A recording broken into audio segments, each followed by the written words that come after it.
Hello, everyone. I'm Rania Kalik, and this is Dispatches. It's been 1 year since war broke out between the Ethiopian government and the TPLF.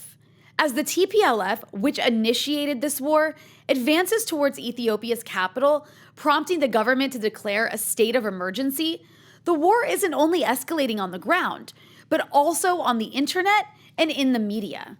Often, American foreign policy has a surprising effect on the immigrant communities of the US, be they Serbian or Iraqi, or from wherever the attention of Washington and its loyal media has turned. Many Ethiopian Americans have been outraged by Washington's sudden hostility to Addis Ababa and seeming sympathy with the TPLF insurgency, as well as the one-sided media coverage. Hermela Aragawi is an Ethiopian American journalist now caught in the controversy between rival communities. She's reported for outlets such as Al Jazeera America, the CBS affiliate in Los Angeles, and the Young Turks on Current TV, among others. She's recently been calling out much of the Western media's bias in the reporting of the conflict in Ethiopia. She joined me to discuss this and more. Hermela, welcome. Hi, thank you, Rania. Thank you so much for having me.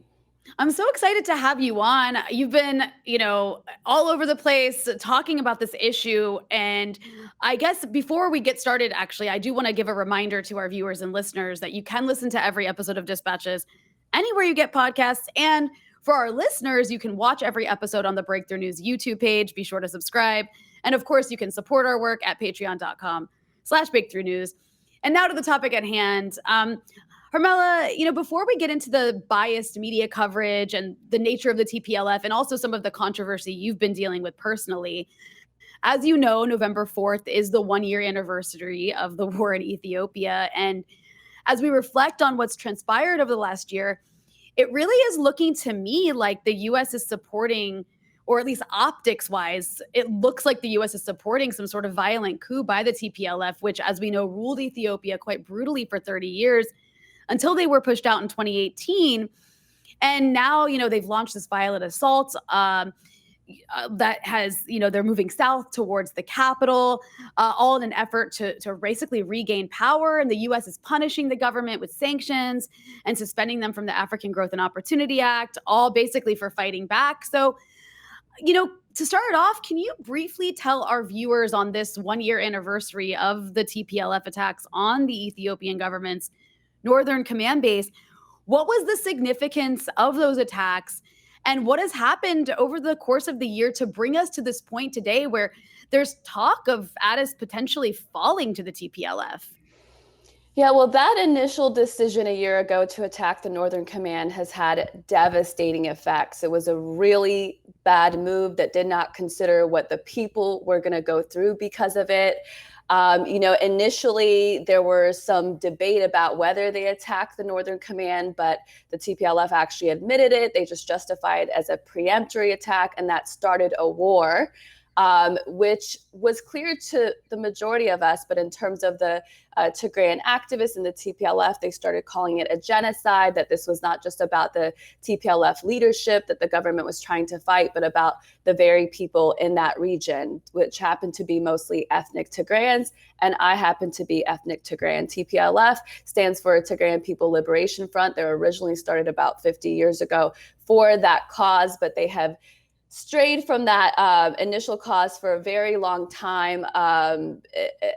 Tigray in many ways is really poor. There's not been a whole lot of development in that region. And especially after that group went into power in 1991, they seem to be more focused in Addis Ababa and other parts of Ethiopia as opposed to that region. But 3 years ago, when there just couldn't be an agreement between Prime Minister Abiy Ahmed's government and the previous leadership, TPLF, there were a lot of efforts to try to get them to come to the table and come to negotiations. From what I understand and people that I've talked to, there was business people, religious leaders, just people with famous names that went to Tigray and tried to negotiate, gave so many options. And for whatever reason, TPLF did not want to take any of them and instead went to go in the direction of war. So a lot of civilians have been caught up in this, a lot of credible reports of rape. Today, the UNHCR, and the Ethiopian Human Rights Commission joint investigation came out, and it said there were crimes committed all parties in the conflict, which is what the majority of us, I would say, which anyone that wasn't so pro any group said, of course that's going to happen. Once you start a war, you're not going to be able to control everything that has happened. Whereas, the TPLF and people who are pro that say everything that has happened is done by Eritrean troops and Ethiopian government and Amhara militia, and there's just no accountability in terms of what Tigrayan militias have done. In that report, a couple of the more significant ones in terms of large civilian casualties were two things: the Mai Kadra massacre, which happened really early on in November, where 200, according to this report, people of Amhara ethnicity were killed. And then in Aksum, where I don't know if they said their ethnicity was all Tigrayan, but that those crimes were committed by 100 people by the Ethiopian Defense Forces. So that's, when you're calculating a war, that should be the kind of things that you take into mind. But it just seems to me that the people were not a factor when whoever the leadership was at the time in Tigray decided to attack the Northern Command. And then you look at the media coverage and, basically, juxtaposed to what you just said, where obviously in a war, like, all sides are just committing atrocities. That's what happens. It's terrible. But the media coverage really frames everything in this very black and white way, where the Ethiopian government's the bad guy and the TPLF are like these noble rebels fighting to break this humanitarian siege. So, how is this conflict, in your view, being misrepresented, particularly in the American media? And why do you think it's so one-sided? Well, my guess is that the U.S. is going with their old partner, right? TPLF was their partner for a very long time, from 91 to 2018. That was the group that led the coalition that ran the country. I'm sure there's a lot of personal relationships, a lot of financial gains that are made between partners, although, I can't necessarily speak to specifics on that. But clearly there is an alliance, a beneficial alliance for those two groups, but that benefit does not necessarily trickle down to the Ethiopian people. During those years, a lot of Ethiopians have complained about human rights abuses. Human Rights Watch has given credence to some of those allegations, but there wasn't really a lot of efforts. Just like you see this investigation, this is what you want a government to do, regardless of what they are going to find among their own soldiers. You want a government that says, okay, go ahead, come in, UN or whoever the independent body is supposed to be, and then we'll do a joint investigation with our government. But those kind of things did not happen during the TPLF reign. There were efforts to get the UN in and to do joint investigations, but eventually they would be curtailed. There were protests in 2005 after the election, where a lot of Ethiopians got killed because they thought the election was rigged and TPLF won anyway. It starting in 2015. There were a lot of unrest a few years after the former Prime Minister Meles Zenawi died. There were a lot of protests. People were just sick of living under this oppressive regime. And yet it wasn't until 2018 that Prime Minister Abiy Ahmed was voted in, and he was voted in by TPLF leadership and the parliament that they had created. But it just seemed that maybe they thought that he was going to be a puppet and that he wasn't really going to go in his own direction. And when he started to try to move around some of the military people and equipment, which were dominantly loyal to TPLF, and there became a lot of issues. They went ahead and had that election in, I believe it's September 2020, in the height of the pandemic. Anyway, the government said they were going to delay their elections because of the pandemic. And, essentially the war sort of started when they went ahead and had that election. I mean, if you think about whether any state in the United States can decide to just go ahead with their own type of election, outside of the system that's created, it's essentially starting a war. And then they actually started the physical war in early November. They justify it by saying there were troops that were moving around on the north part, Eritrean troops, and in the south. But nonetheless, you had an election that was considered illegal, and you actually went ahead and pulled the trigger. So to your point, a lot of the US-based or Western-based media does not highlight that at all. And in some cases, particularly the New York Times, there was a recent report with Declan Walsh and Mark Simons. They essentially say the government started it. So those sort of things, and I've been in the business for 10 years, mostly for corporate media. I got to tell you, I will never again take at face value any report from the New York Times, AP, CNN, even Reuters or the BBC about any foreign country. I can't do it. There's just been so many bold-faced lies and omissions in the reporting that you can't even call it journalism at all. It's purely propaganda. Yeah, I mean, it's also, I'm curious, like, yeah, I've seen you talk about this before, but the influence of the TPLF on the coverage.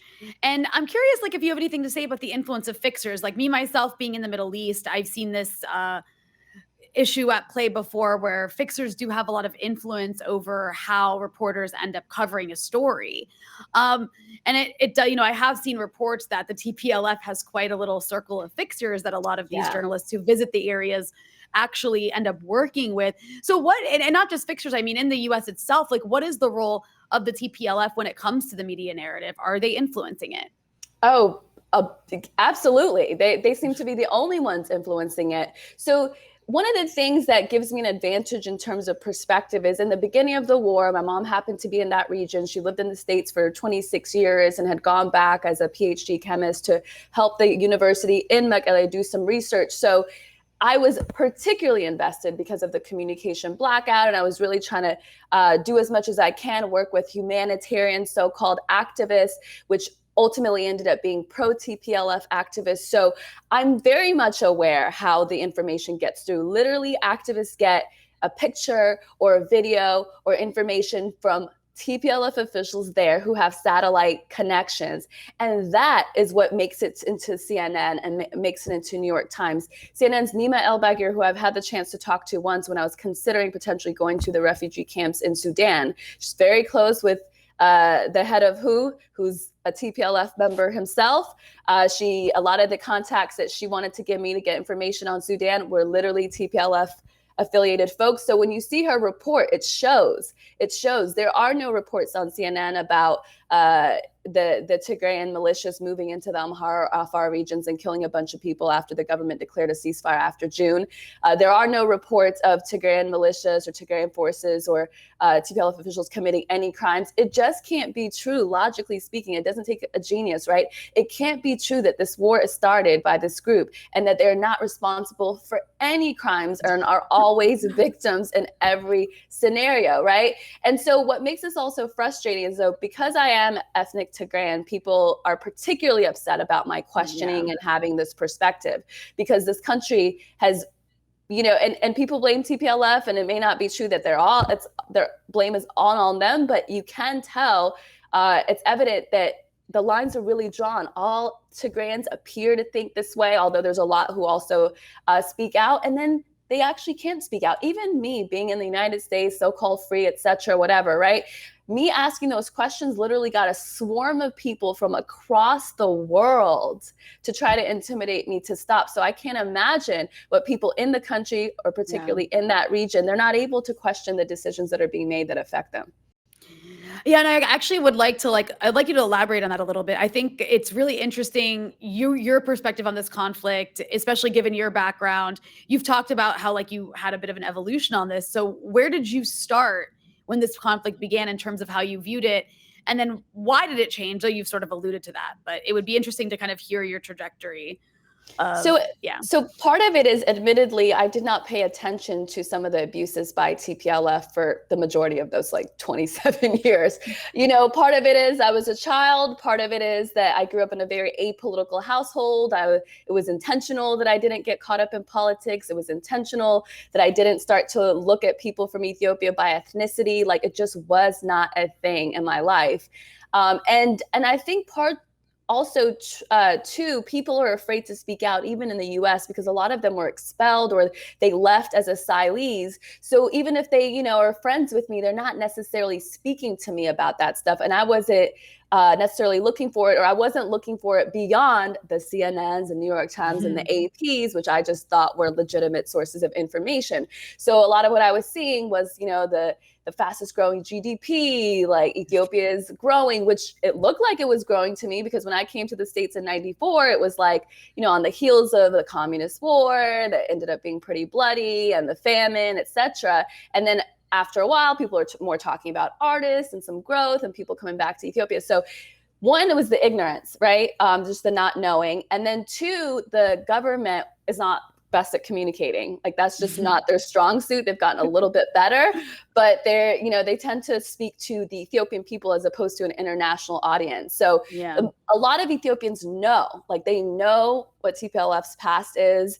And so they don't need as much explanation, but people like me or those who are just, more American or whatever, we need it to be kind of told to us in a certain language. So when you say it's the rule of law enforcement, it's not war, I'm like, no, it's definitely a war. It's not, probably not a genocide. And it doesn't look like some kind of law enforcement. That doesn't sound right to me that it's a war. So a lot of my criticism was to the government.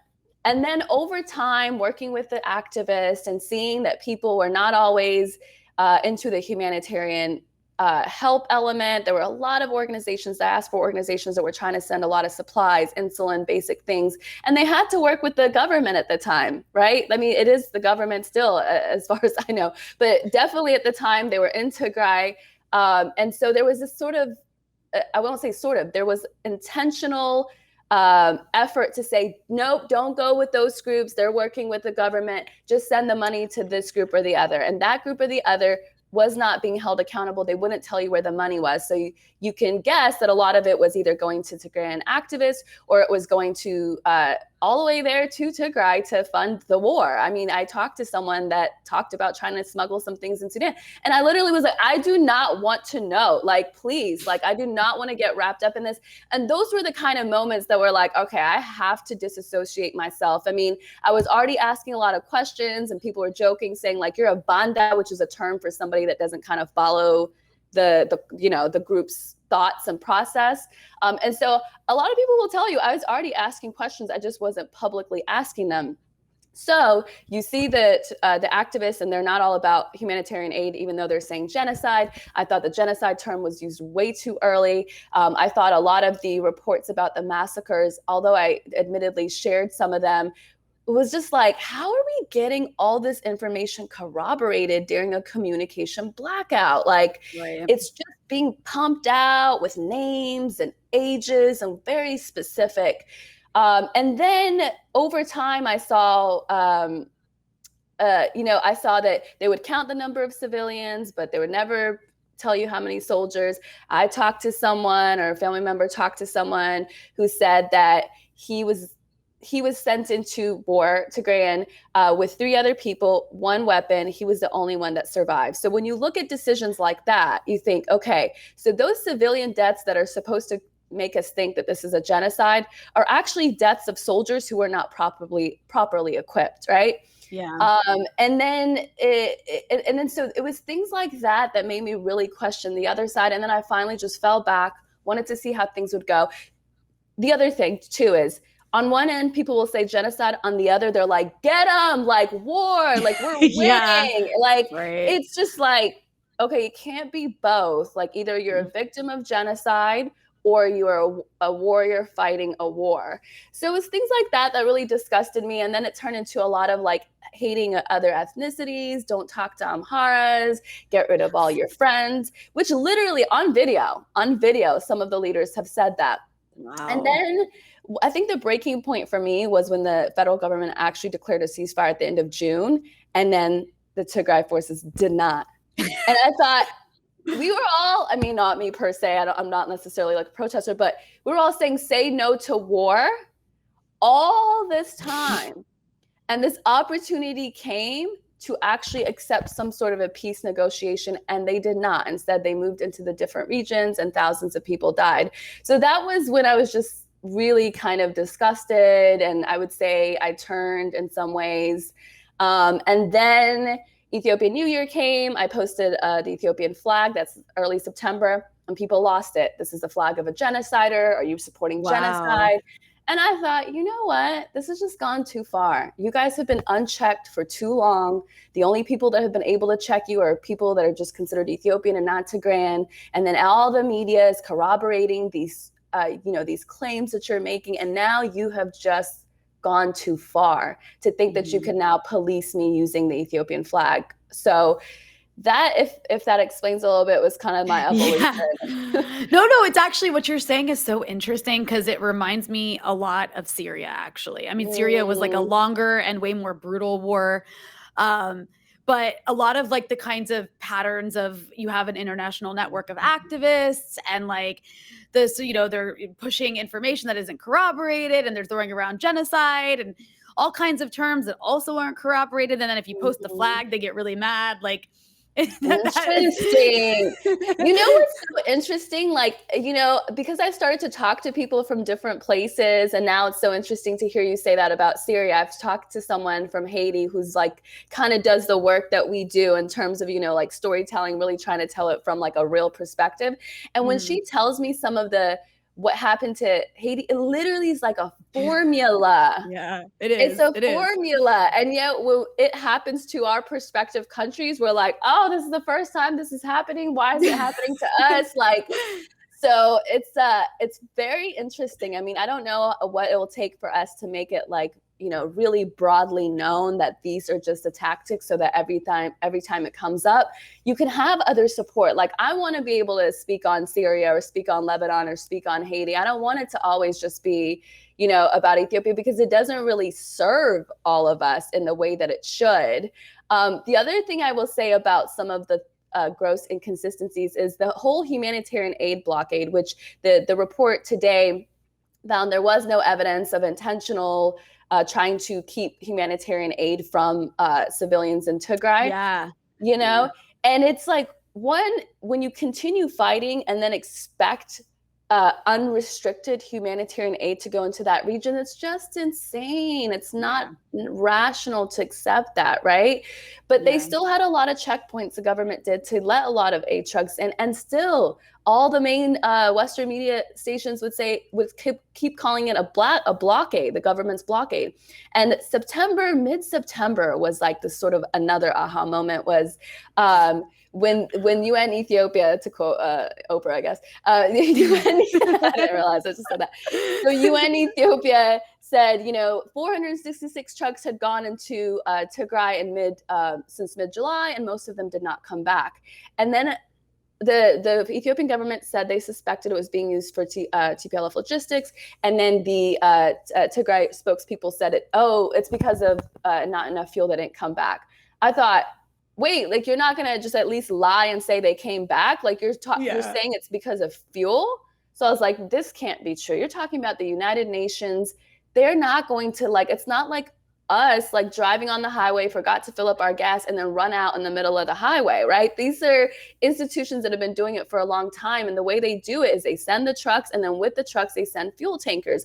And it only takes 4 or 5 fuel tankers to fuel like 500, trucks. So I did some math and looked into some of the reports, and I even reached out to the UN, and turns out there was plenty of fuel.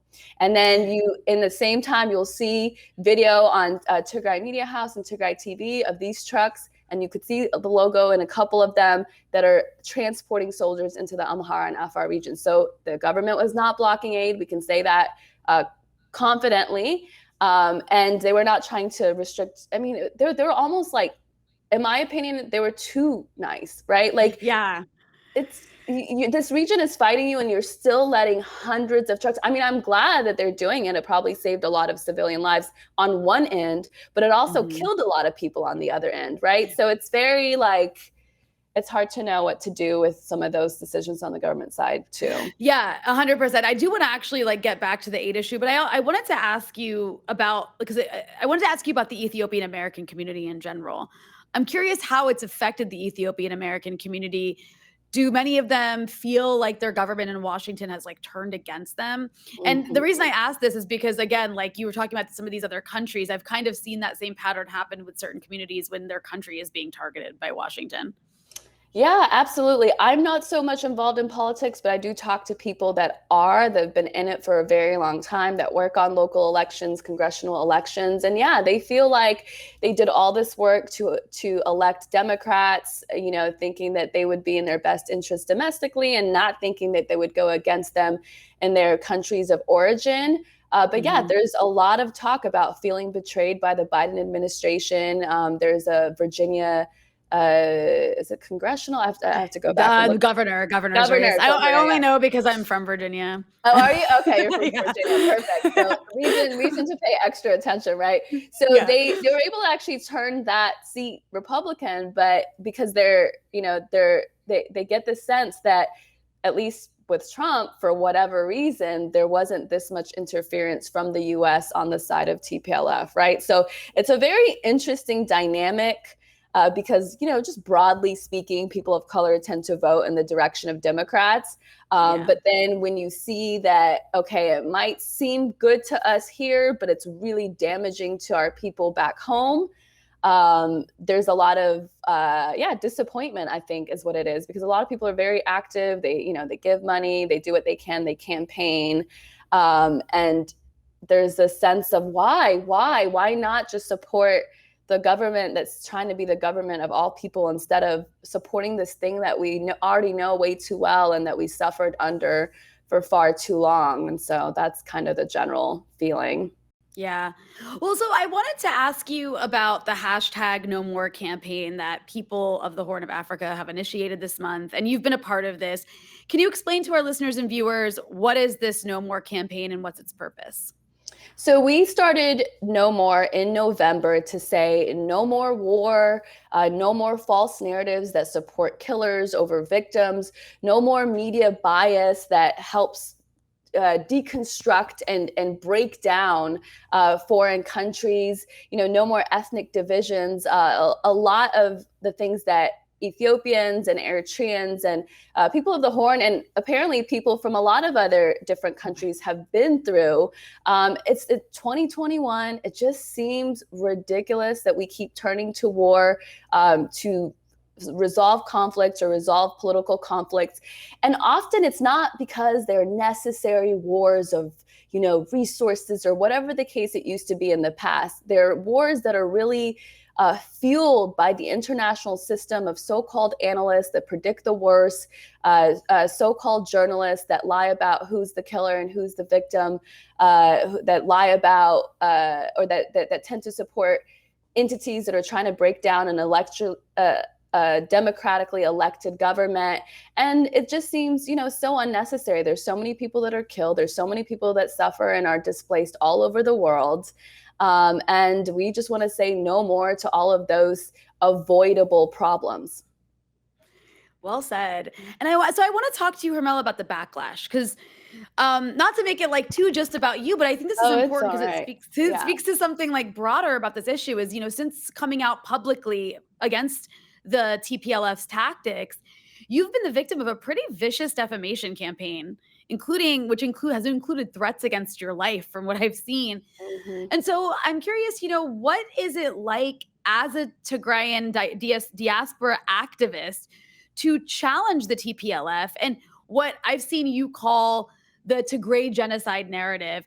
And what have you had to face since this public coming out of yours? And what have you learned about the TPLF through your own experience with this? Yeah, so unfortunately, I look like an activist because there are no journalists. That's really what it feels like. And that's sort of part of the reason why, I've taken some time off from my job, because that's what it looks like to them. No matter how much I explain, no, this is really because there's no journalism. So it's been quite a wild ride. The thing about me is, one, I come from at least one parent who doesn't prescribe to this ethnic division, who's very much apolitical and is very academic oriented. So I don't necessarily feel a loss because people of my ethnicity are not supporting me, right? I just care that people support me because they believe that I'm trying to get to the bottom of the truth and that we're all working together to lessen the suffering of people. So as far as the backlash goes, of course, social media is kind of the home base where all that happens. People say I'm pro Tigray genocide. I'm doing it for money. I'm doing it for a man. I'm being. I mean, oh my God, literally that has been a whole narrative point that I've had to deal with. So it's part of it is, the culture is very patriarchal, to put it nicely, So it's believable, this idea that a woman would only look like she would have such a change of heart or intellectual change of heart because it has to be because of a man, right? It can't just be that she came to this conclusion because she has been working with some of you guys and has been paying attention to all of it, and because she's been a journalist for 10 years and can actually formulate some of those thoughts. And then the other element outside social media, because it bothers me a lot less, although when it comes to, when they start to bring in people that I know or people close to me, it affects me a lot more. Because they, it's like people that had nothing to do with anything, just getting wrapped up in my, little world. So that's probably the most difficult part. And then the other element to it is people, family members, friends, so-called intellectuals in their own rights that are just saying, why is she doing this? Don't do it now. Don't say anything. This is horrible, sickening, all this stuff. And, fortunately, I've got some family that says, go ahead, do your job, ask the questions. We paid the price for you to have this freedom to be able to do this. You are not stuck there and having to bend to the political will of folks there.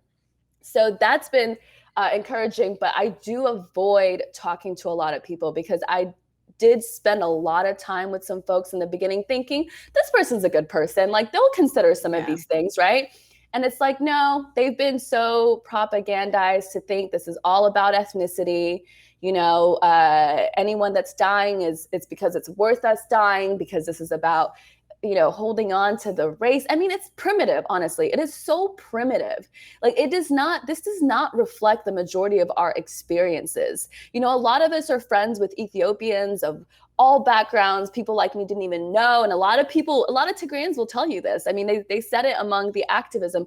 I didn't even know, like, people didn't like my ethnicity. That's so weird. I've been friends with people. It's because it's not true. Like, it's because you learned it yesterday. Like, your life experience has to count more than what activists and politicians are telling you is the case, right?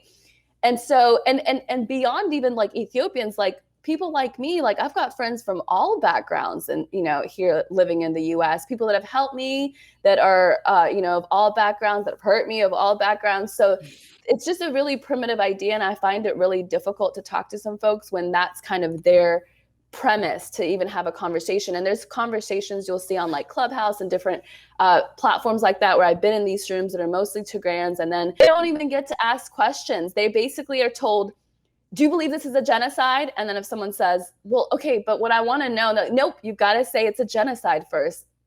It's like, it leaves no room for conversations. Gosh, I like you. There needs to be like a support group for people who have to deal with this. I can't tell you, like, not just myself, but you're like, there's just so many people who've had to deal with exactly what you're talking about, but like from a different part of the world. It's pretty incredible. Yeah, that's so interesting. I can't wait to learn more, honestly. Like, because once this moves beyond like one country or the other, I think it's going to be like an incredible like space to kind of work with in terms of truth telling and activism. 100%. I do want to apologize for saying activist. People do that to me sometimes, and I'm like, no, it's journalist. So right. I apologize for misspeaking like that, because what you are doing is journalism. But I did want to ask you about a bit about kind of like the psychology of the TPLF activists, because you've been around some of these people, and you've actually warned people against listening to what you call Tigray genocide activists. And so I also saw you characterize being in the TPLF as kind of like being in a cult. So I'm curious if you can elaborate a bit on what you mean by that. If there's one thing I'm going to stick to, is those things. Like, it is a cult. Like, it feels like a cult, right? Like, because literally, like, there's times where I've been in the inside of it where all I'm saying is, hey, don't say TPLF has never done anything wrong. I mean, you're saying a government that has been around for 27 years has done nothing wrong. It's impossible. Like, don't say that. You're not going to win people's like empathy over what's going on in Tigray. And that becomes a like, what? You're a banda? Like, it's like, okay, all right, so, okay. And then there'll be another thing, and like, I'll say it just a little bit differently, but really kind of agreeing with the person. And because I didn't say it exactly the same, they just like go crazy and assume that I'm like speaking up against them. So that is definitely the culture they've created. It cannot be the 6 million, 7 million, however many people, including the diaspora, all think the same. It's that they have been conditioned to either think the same or to be afraid to say something if they don't think the same. And the thing about the Tigray genocide activists is like they will make fools out of you if you're a good person, right? Like they almost made a fool out of me because I was believing in what they were saying. And, you know, I was assuming that CNN, who they were feeding information to, or New York Times or AP, was getting it right. And, you know, they have they'll ally with people like Armenian genocide, the Uyghur genocide activist folks. They will invoke things like the Holocaust. I mean, I've been caught up in some of this, like, you know, admittedly early on.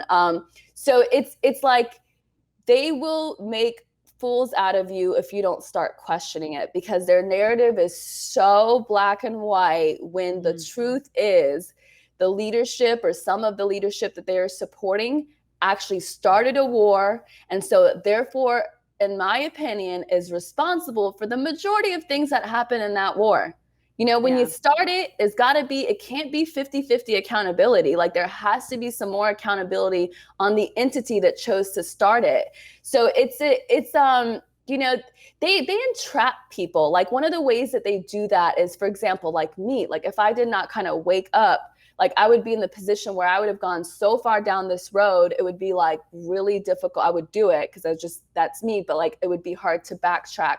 And I think that's true for a lot of people.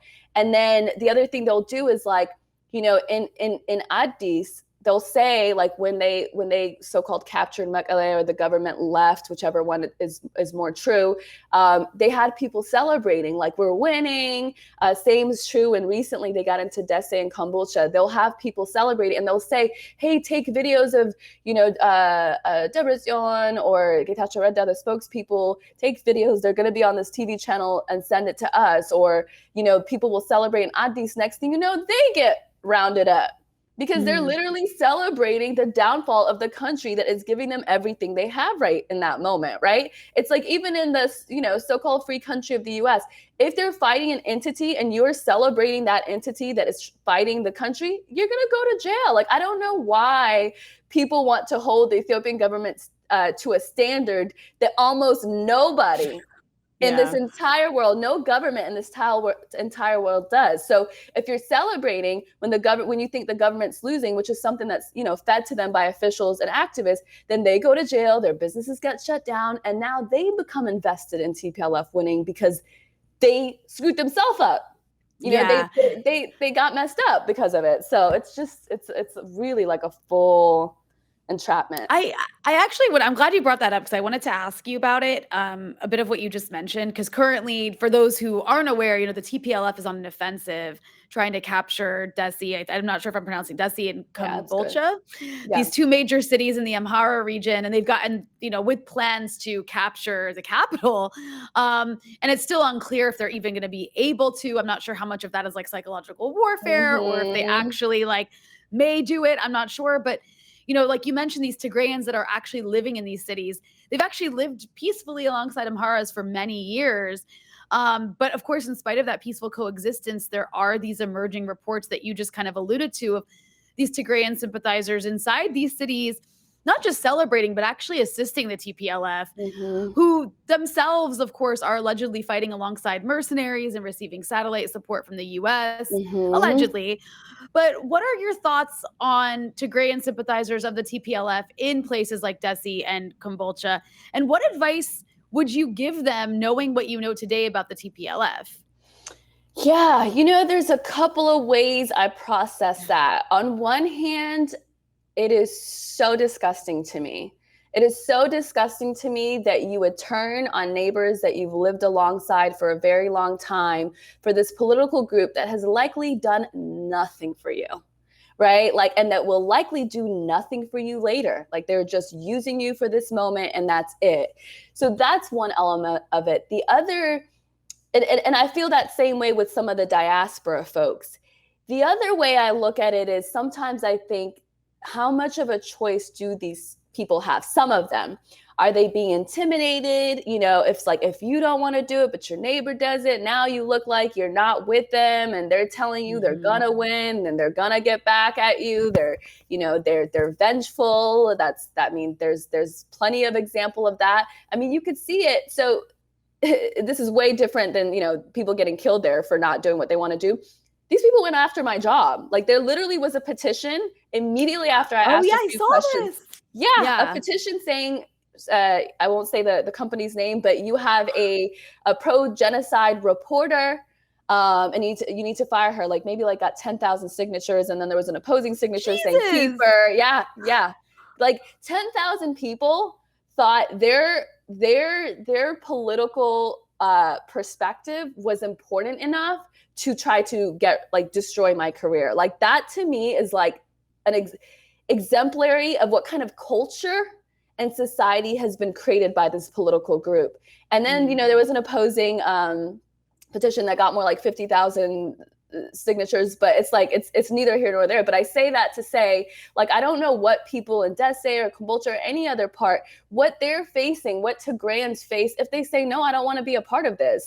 Yeah. So that's something that hopefully we'll get some clarity on. But what I will say too is, this is not good for the future of Tigrayans. It's not good. If it looks like we will always turn on our country for this group because they are powerful, because they have an international system that supports their agenda, regardless of whether they're doing right or wrong, we're just paving the way for a future where we as an ethnicity are hated, or are considered traitors, and it's just like, people don't get that. Like, if you're going to have to always rule by force, especially against the majority of a country, like, I'm not going to say 100 million people are anti that group, but even if it's 60, like, it's still a lot of people that you're now going to have to oppress for how long, because they're going to constantly try to fight you back because you literally help destroy their country for no reason, for no real good reason. So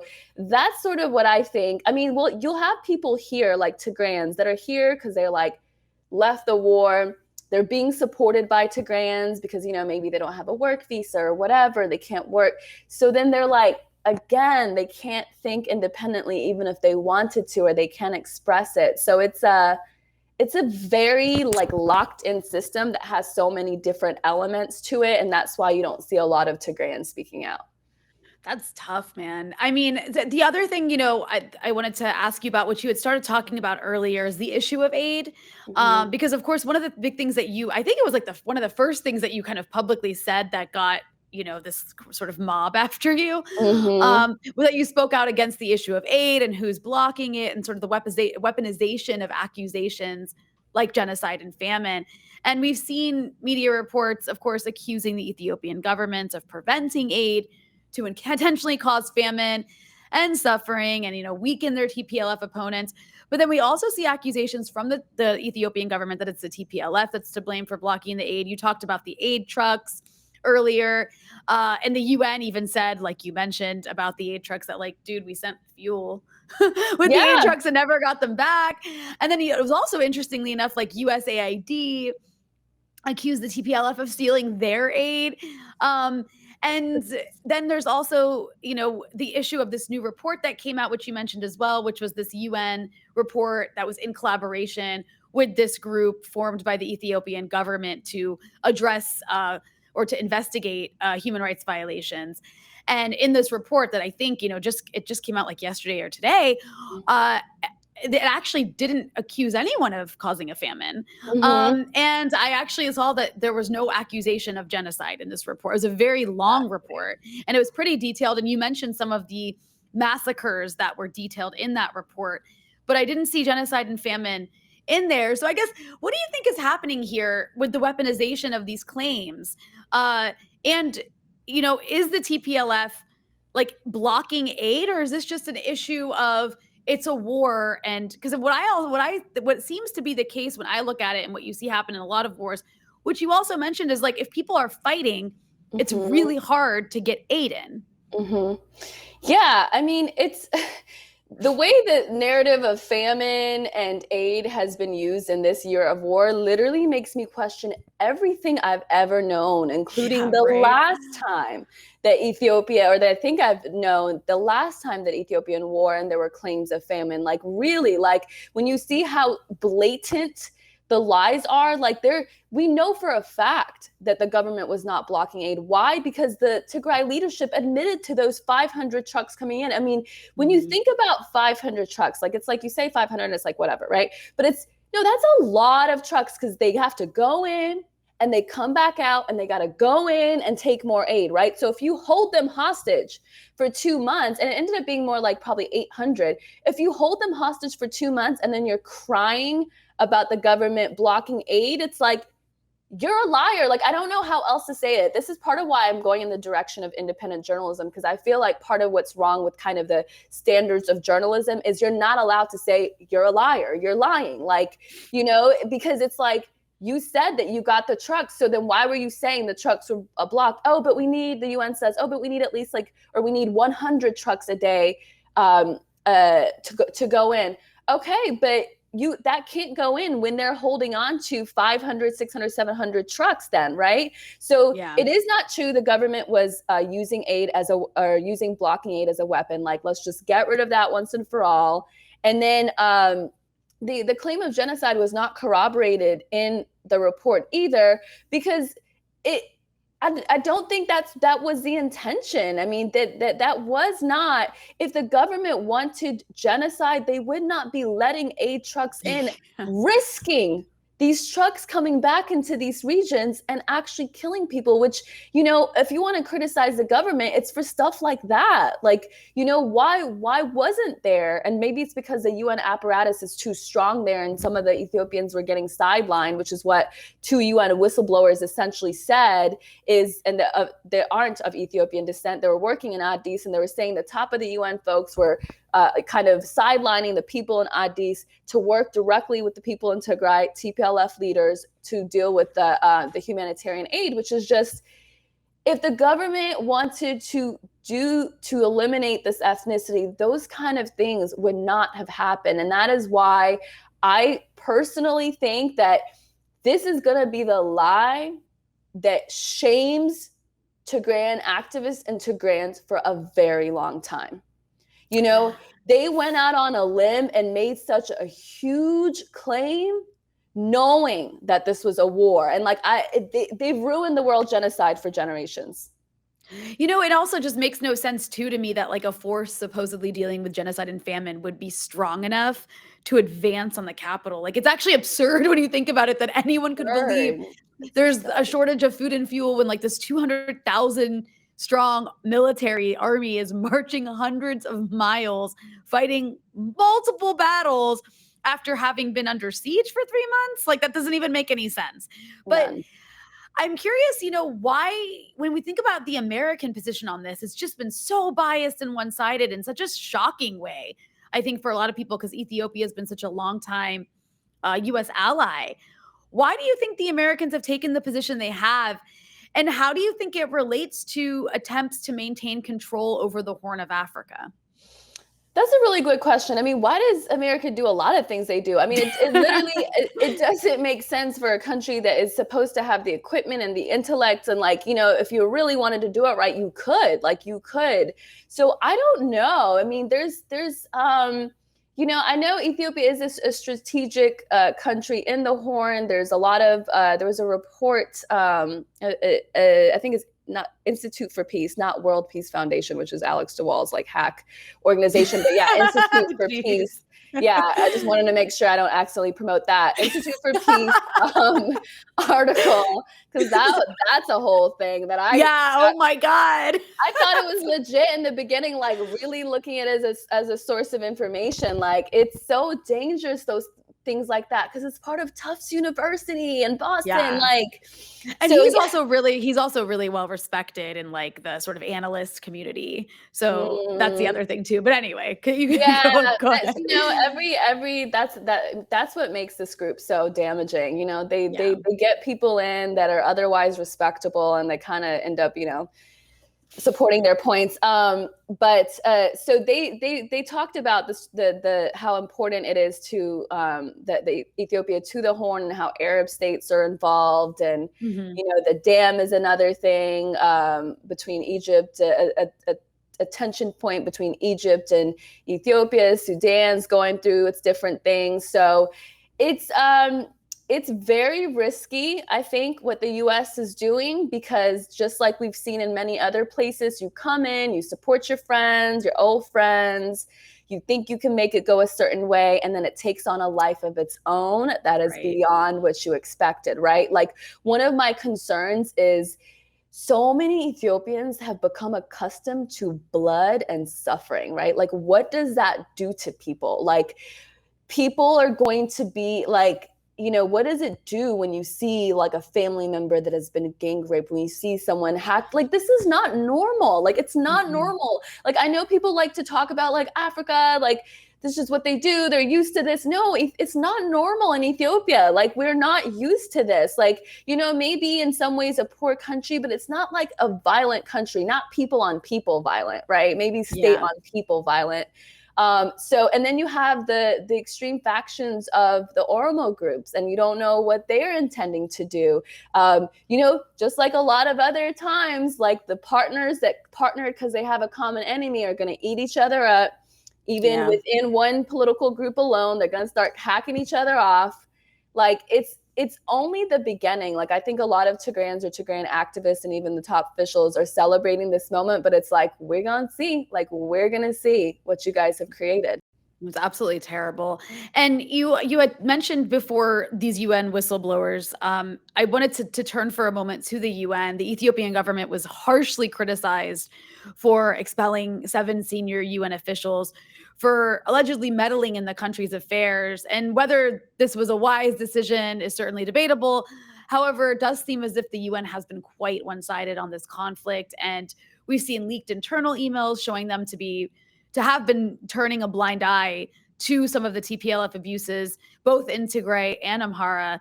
And, this is something that you've also raised. So, can you tell us what is going on with the UN, and has it been biased in this war? Yeah, again, another lesson in this time is the UN is not what I thought it was. It's like, if the UN said it, it must be true, was sort of my thinking a year ago. And now, it's the UN that's quoted often in the Ethiopian government's de facto blockade of aid. Like, that's who they're quoting. But then the UN is not supporting or reporting or bringing up what UN Ethiopia says in terms of the missing trucks. And so they're playing both sides. And I think those UN whistleblowers and what they said is huge. I mean, if journalism was Mhm. alive, like when it comes to these kind of things, that would be headlines. Like, as opposed to, oh, the Ethiopian government kicked out 7 people and everyone's like, all the UN officials shocked, shocked, shocked. Okay, let's talk about why though, because we got 2 UN whistleblowers that are actually backing what they're saying. These 2 women have worked for the UN for 15 years and for 30 years.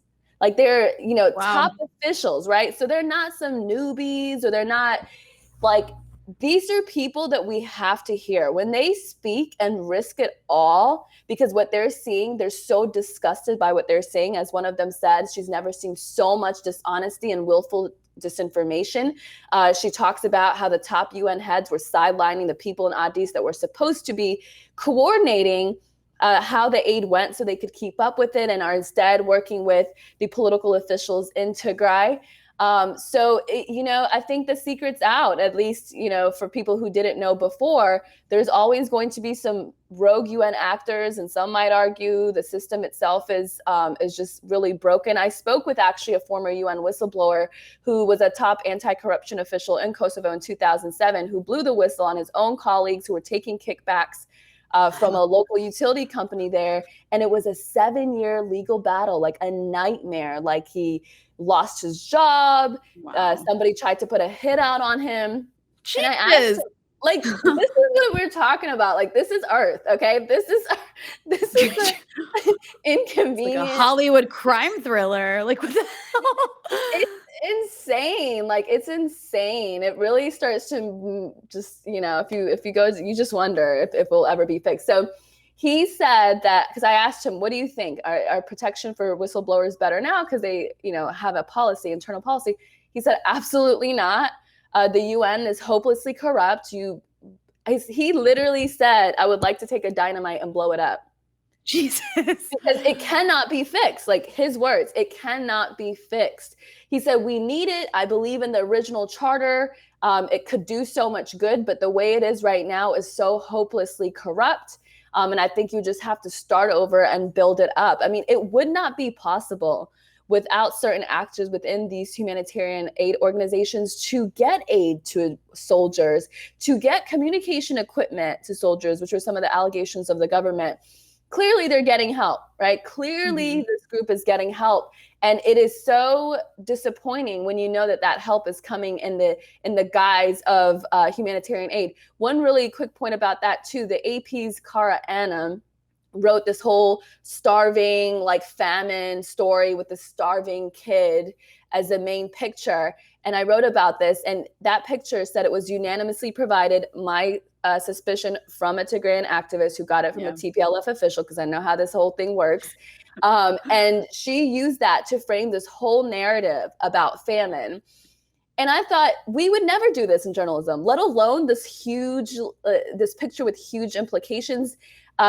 If you're talking to Eider Hospital, the hospital in Tigray where this kid allegedly is, there's no reason why you can't get that picture sourced from that hospital. Mm-hmm. So it's like those kind of things that build whole narratives that just really buys or gives credence to this idea that there is just a certain perspective of stereotypes that reporters and governments want to put on places in Africa and the Middle East. And I've had conversations with folks from South America who've dealt with literally the same thing, And it's, I don't know, in 2021, it just has to be unraveled at least a little bit, and then the next generation can deal with the rest. And I guess, nearing the end here, I want to ask you, what do you think Americans need to understand about this conflict? Like, if there's one or two things that they can take away, because obviously most of our audience is American, what do they need to get when it comes to the conflict in Ethiopia? I would say, first of all, be really, really suspicious in what you read in CNN, New York Times, AP. I would, unfortunately, I'm going to push you to listen to conversations like this because I don't even have a lot of one place sources for you. I mean, I do have a YouTube channel that's just now building up, but people have asked me, where should we go? And it's like, I got to create a packet for you and connect all the dots. Because there's just so many. I mean, you guys are doing an amazing job. There was the one rap that Eugene did that I was able to see, and I was like, why is it so hard to understand? Why can't other people just contextualize it like this? So what I would say is, so many disasters that seem very natural and that have just popped up are not natural. They did not just pop up. There's so many hands in it that have made it possible. And one of those arms are media. They feed a narrative until they manifest it. And I don't necessarily believe in the manifestation stuff, but really it gets to the point when you have an apparatus that is that strong, you literally create the scenario that you're talking about when that was not what it was before. And it seems to me that, and this is from talking to folks that are connected to Haiti, it seems to me that anytime there's a government in a developing world that really wants to kind of get its stuff together, let the economy grow so it can actually go down to the people, is a little bit more independent and does not want to be used and abused, the US or the Western governments tend to turn on them. And then they tend to support, we're supposed to be a pillar of democracy, right? And we are supporting, in this case, a rebel group, a small rebel group at that, who started a war against the government and the people and are literally trying to undo an election that has already happened and take out a leader that enjoys support by and the majority of the country. If he was to go for election, or when he went for election, he won. So I would say, it makes me want to go back and look at, and I understand a little bit about Yemen, but it makes me want to go back and look at Yemen. I know we know a little bit more about Libya, but every crisis I've ever seen, I want to go back because I almost guarantee you that the parallels, like I was telling you with Haiti, are just the same. Like these Yeah. people are just like destined for disaster and war and famine. No, they're not. No, they're not. There's always more to it than that. And then I Oh. guess to end on here, you mentioned your YouTube channel. Why don't like can you tell people where they can follow your work? Yes, so I am at Hermela TV across all platforms. So I'm on YouTube, Twitter, Facebook, and Instagram. And the lengthier videos you'll find on YouTube. The more day-to-day commentary and sharing information you'll find mostly on Twitter. Well, Hermela Aragawi, Ethiopian American journalist, thank you so much for joining us. Rania, thank you.